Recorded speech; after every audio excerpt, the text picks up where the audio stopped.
Membongkar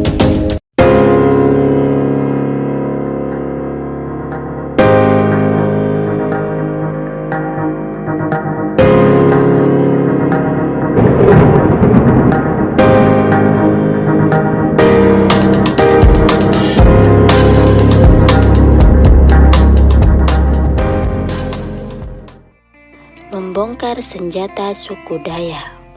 Dari berbagai suku di Indonesia, suku Dayak mempunyai daya tariknya tersendiri untuk dibahas, terutama terkait senjata yang mereka gunakan.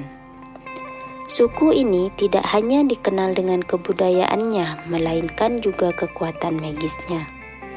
Senjata tidak hanya digunakan di kehidupan sehari-hari mereka, tetapi juga digunakan untuk menjaga diri jika sewaktu-waktu ada sesuatu yang tidak bisa dihindari.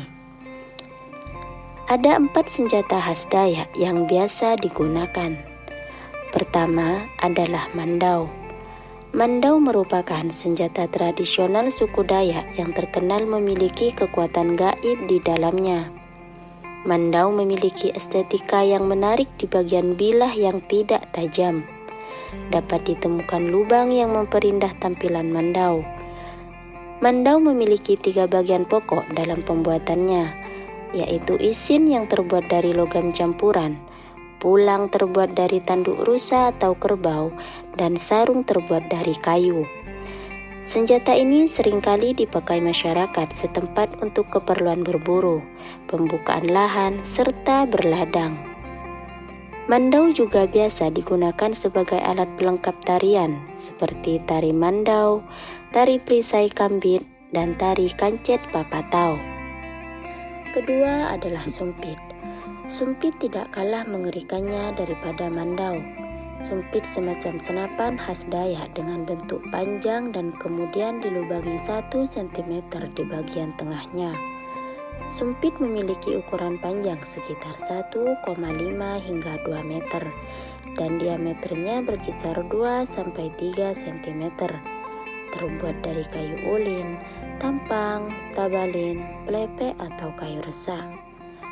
Anak sumpit atau yang biasa disebut peluru dalam bahasa Dayak Iban disebut laja. Terbuat dari bambu berbentuk ramping dengan ujung yang tajam dan di belakangnya diberi semacam gabus atau bulu-bulu burung agar stabil saat melayang di udara. Kemudian ujung mata tombak juga disematkan di ujung badan sumpit, kurang lebih berfungsi seperti sangkur pada senapan. Penggunaannya cukup dengan menghembuskan nafas pada bagian rongga sumpit untuk melepaskan laja yang telah dipasang sebelumnya. Memiliki tingkat akurasi tembak mencapai sekitar 200 meter. Lajak tersebut bukanlah lajak biasa, melainkan telah dibumbui racun yang jika mengenai target dalam hitungan menit ataupun detik dapat melayangkan nyawa. Perlu latihan yang tidak mudah agar lajak tepat mengenai sasaran. Kabarnya, tentara Belanda sempat lari terbirit-birit karena khawatir sumpit mengenai mereka. Yang ketiga adalah dohong. Dohong atau duhung biasa digunakan suku Dayak Ngaju. Namun, keberadaan dohong ini sudah jarang digunakan suku Dayak dan terbilang sangat langka. Karenanya, banyak orang tidak mengetahui mengenai senjata ini. Wajar jika asing di telinga masyarakat umum. Padahal kalau melihat sejarah dohong lebih dulu ada dibandingkan mandau dan senjata lainnya. Senjata ini semacam keris, memiliki lekuk-lekuk yang indah dan syarat akan kekuatan magis. Bentuk dasar dohong adalah pisau biasa dengan bilah simetris. Senjata ini digunakan untuk menikam atau menusuk dalam pertarungan jarak dekat. Dohong biasanya digunakan para tokoh dan tetua suku Dayak. Pada awalnya hanya 3 orang yang memilikinya, yaitu Raja Sangen, Raja Sangiang, dan Raja Bunu. Namun karena keberadaannya yang mulai langka, Senjata ini diperlakukan sebagai senjata pusaka yang hanya dikeluarkan jika ada keperluan acara tertentu. Yang terakhir adalah lonjo. Senjata yang keempat ini berbentuk seperti tombak. Senjata yang terdiri atas mata tombak serta gagang kayu berhias. Terbuat dari besi yang diikat dengan anyaman rotan pada tangkai yang terbuat dari bambu atau kayu keras. Biasa digunakan dengan berbagai keperluan, mulai dari berburu hingga berperang.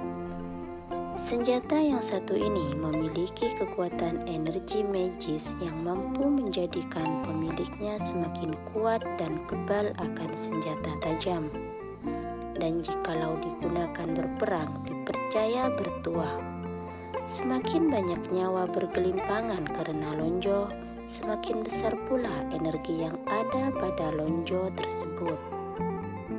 Begitulah keragaman senjata ampuh tradisional suku Dayak yang hingga kini terus digunakan dan dilestarikan. Semoga terus terawat agar selalu menjadi ciri khas tersendiri. Betapa indahnya Nusantara yang kita cintai. Terima kasih telah menonton video kami. Nantikan video berikutnya.